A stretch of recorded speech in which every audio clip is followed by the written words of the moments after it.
एक पहाड़ी के नीचे एक गांव था।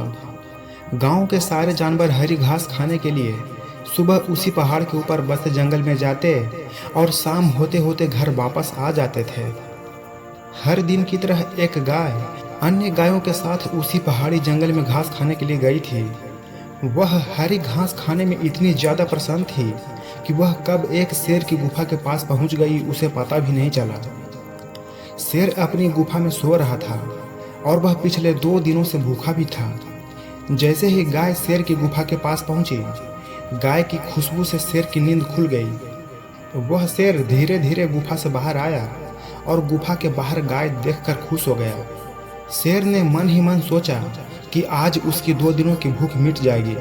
वह इस तंदुरुस्त गाय का ताज़ा मांस खाएगा और यह सोचकर उसने एक तेज दहाड़ लगाई। गाय शेर की दहाड़ सुनकर डर गई। जब वह अपने आसपास देखी तो वहां दूर दूर तक उसको कोई भी दूसरी गाय नहीं दिखी। जब वह हिम्मत करके पीछे मुड़ी तो उसे सामने शेर खड़ा हुआ दिखाई दिया। उस शेर ने गाय को देखकर फिर से दहाड़ लगाई और गाय से कहा, मुझे 2 दिनों से कोई शिकार नहीं मिला था। मैं भूखा था, शायद इसलिए भगवान ने मेरा पेट भरने के लिए तुझे यहाँ भेजा है। आज मैं तुझे खाकर अपनी भूख मिटा लूँगा। शेर की बात सुनकर गाय डर गई।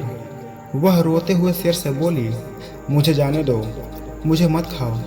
मेरा एक छोटा बच्चा है जो अभी सिर्फ मेरा ही दूध पीता है और उसे घास खाना अभी तक नहीं आया है। गाय की बात सुनकर शेर हंसते हुए कहा, तो क्या मैं अपने हाथ में आए शिकार को ऐसे ही जाने दूं? मैं तो आज तुझे खाकर अपनी 2 दिनों की भूख मिटाऊंगा। शेर के ऐसा कहने पर गाय उसके सामने रोने लगी और विनती करते हुए कहती है कि आज मुझे जाने दो। मैं आज अपने बछड़े को आखिरी बार दूध पिला दूंगी और उसे बहुत सारा प्यार करके कल सुबह होते ही तुम्हारे पास आ जाऊंगी। फिर तुम मुझे खा लेना और अपना भूख मिटा लेना। शेर गाय की यह बात मान जाता है और धमकी देते हुए कहता है कि अगर कल तू नहीं आई तो मैं तेरे गांव आऊँगा, फिर तुझे और तेरे बेटे दोनों को खा जाऊँगा। गाय शेर की यह बात सुनकर खुश हो गई और शेर को अपना वचन देकर गांव वापस चली गई। वहां से वह सीधे अपने बछड़े के पास गई, उसे दूध पिलाई और बहुत सारा प्यार करते हुए बछड़े को शेर के साथ हुई सारी घटना बताई और बोली कि उसे अब अपना ख्याल खुद ही रखना होगा। वह कल सुबह होते ही अपना वचन पूरा करने के लिए शेर के पास चली जाएगी। अपनी माँ की बात सुनकर बछड़ा रोने लगता है। दूसरे दिन सुबह होते ही गाय जंगल की तरफ निकल जाती है और शेर की गुफा के सामने पहुंचकर शेर से कहती है, अपने वचन के अनुसार मैं तुम्हारे पास आ गई हूँ, अब तुम मुझे खा सकते हो। गाय की आवाज़ सुनकर शेर अपनी गुफा से बाहर निकल कर आता है और भगवान के अवतार में प्रकट होता है और वह गाय से कहता है, मैं तो बस तुम्हारी परीक्षा ले रहा था। तुम अपने वचन की पक्की हो, मैं इससे बहुत प्रसन्न हुआ। तुम अब अपने घर और बछड़े के पास वापस जा सकती हो।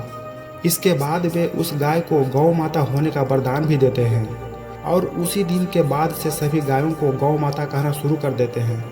दोस्तों, इस कहानी से हमें यह सीख मिलती है कि हमें जान की बाजी लगाते हुए भी अपने दिए हुए वचन को पूरा करना चाहिए।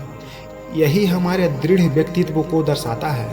उम्मीद है ये कहानी आपको पसंद आई होगी, तो वीडियो को एक लाइक ज़रूर करें और रोज़ाना ऐसे ही कहानी के लिए हमारे चैनल को सब्सक्राइब कर दें। तो चलिए आज के लिए इतना ही, मिलते हैं अगले वीडियो में। जय हिंद, जय भारत।